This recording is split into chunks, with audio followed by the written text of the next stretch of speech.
দেখুন বৈশাখের দিনে মিষ্টি আয়োজন করে নিয়েছি। এখানে একটু সেমাই রান্না করে নিয়েছি ওদের জন্য। সব মিষ্টি খাবারই তো খাওয়া হয়, এই কদিন মিষ্টিও খাওয়া হয়েছে, এজন্য চিন্তা করলাম সেমাই রয়ে গেছে ঈদের, সেটা একটু ভিজিয়ে দেয়, ওরা একটু খাবারের পরে খাবে, সেই জন্য সেমাইটাও তৈরি করে নিলাম মাটির হাঁড়ির মধ্যে।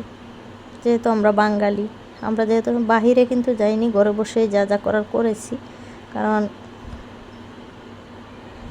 পরিস্থিতি যে গাজার অবস্থা দেখে তো একদম শেষ, মন অনেক খারাপ, সেজন্য ঘরে বসে যা যা করে নিলাম। আসসালামু আলাইকুম সবাই কেমন আছেন? আশা করি ভালো আছেন। যেহেতু আমরা বাহিরে যাব না, সেজন্য আমরা ঘরে কিছু তৈরি করে নিচ্ছি। তো এখানে ইলিশ মাছ কেটে দিয়ে নিচ্ছি। দেখুন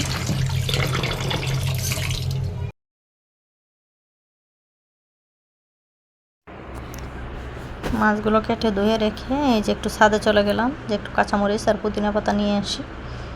রাত্র হয়ে গেলে তো আর আনা যাবে না, সকাল বেলা তো আমি ছাদে যাইনি, তাই সন্ধ্যা হচ্ছে, এখন রোদ নেই, সেজন্য একটু ছাদে চলে গেলাম।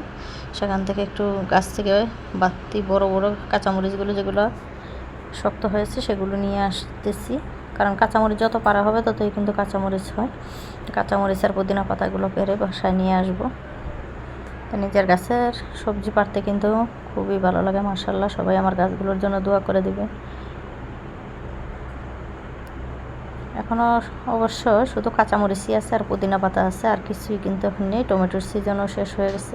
আর একটা কাঁচামরিচ এই যে এখানে রেখে দিয়েছি, এটা বিছি রাখবো, এটা দিয়ে আবার গাছ রোপণ করবো, সেজন্য রেখে দিলাম। আর এখন পুদিনা গাছের অবস্থাও দেখুন, এত পরিমাণ রোদের জন্য গাছগুলো নষ্ট হয়ে যাইতেছে।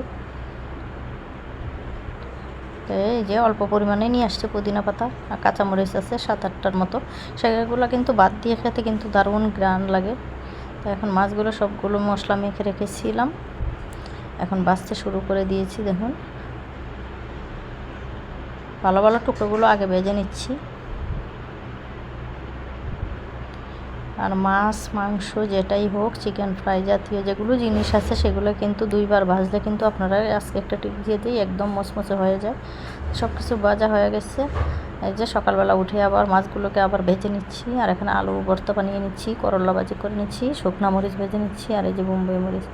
আর এখানে আছে সাজনা ডাল। আমরা অবশ্য পয়লা বৈশাখে একটু সাজনাও খাই। তিতা জাতীয় খাবারগুলোও খাওয়া হয়, তরমুজ খাওয়া হয়, মিষ্টি খাওয়া হয়। ওই দিনটা আমরা এইভাবেই খাইলে নাকি প্রতি বছরে ভালো ভালো খাওয়া যায়, সেজন্য। আর রাতের ভিডিওটা এখনও দেখানো হয়নি, রাতে পোলাও মাংস রান্না করা হয়েছে, সেটা দেখায়নি, সেটা আবার কালকের ভিডিওতে অবশ্যই আপনারা পাবেন। তো দুপুরে সকালে এগুলো খাওয়া দাওয়া করলাম, দুপুরবেলা আবার একটা যেটা খেয়েছি সেটাও পরের ভিডিওতে দেখা। এখন সন্ধ্যা চলে আসলাম, সন্ধ্যার দিকে ওদের নাস্তা দিব সেমাই দিয়ে। অনেকগুলো সেমাই ঈদের রয়ে গেছে, সেগুলো কী করবো, আস্তে আস্তে চিন্তা করলাম যে সন্ধ্যার নাস্তা হিসেবে খাওয়াই শেষ করে ফেলি। তো এখানে দুধটা ভালো করে বলক দিয়ে নিচ্ছি। আর এই সেমাইটা তৈরি করতে কিন্তু অনেক সহজ, সবাই জানেন। আর আমি যেহেতু বাদাম টাদাম তেমন ব্যবহার করি না, বাচ্চারা পছন্দ করে না, সেই জন্য। তো এখানে মাটির হাঁড়িতেই চিন্তা করলাম যে মাটির হাঁড়িতেই আজকে সেমাইটাও করে নিই, সেজন্য দুধটা ভালো করে বলক দিয়ে নিচ্ছি। তারপর আবার গুঁড়া দুধটাও আলাদাভাবে উপরে ছিটিয়ে দিব, সেজন্য এটা একটা পাতলা করে এই দুধটাকে করে নিচ্ছি। আর মাটির জিনিসে খেতে কিন্তু আমার দারুণ লাগে।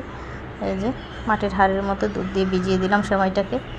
আমার মতো কে কে মাটির হাঁড়ি পাতিল পছন্দ করেন অবশ্যই আমাকে জানাবেন। আমরা পয়লা বৈশাখে মাটির জিনিসগুলো ব্যবহার করা বাদ দিয়ে প্রতিদিন কিন্তু ব্যবহার করতে পারি, রোগও কিন্তু হয় না, অসুস্থ হয় কম। মাটির হাঁড়ি পাতিলে খাওয়া নাকি খুবই ভালো, আমি শুনেছি, সেজন্য বলতেছি। আমি আবার হাতে ভেঙে ফেলি, আমার আবার রাখতে পারি না কাচের জিনিস আর মাটির জিনিস। এখন এই বাটির মতো করে বাচ্চাদেরও দেবো, নিজেও একটু খেয়ে নেব। আর আজকের ভিডিওটা কেমন হলো অবশ্যই সবাই জানাবেন। ভালো লাগলে অবশ্যই চ্যানেলটিকে সাবস্ক্রাইব করে দিবেন, পাশে থাকা বেল বাটনটি অন করে দিবেন, তাহলে আমার নতুন নতুন ভিডিও চলে আসবে আপনাদের মোবাইলে। এগুলো বলতেটি হলে অবশ্যই ক্ষমার দৃষ্টিতে দেখবেন। সবাই ভালো থাকুন, সুস্থ থাকুন। আল্লাহ হাফিজ। আসসালামু আলাইকুম রহমতুল্লাহি ওয়া বারাকাতুহু।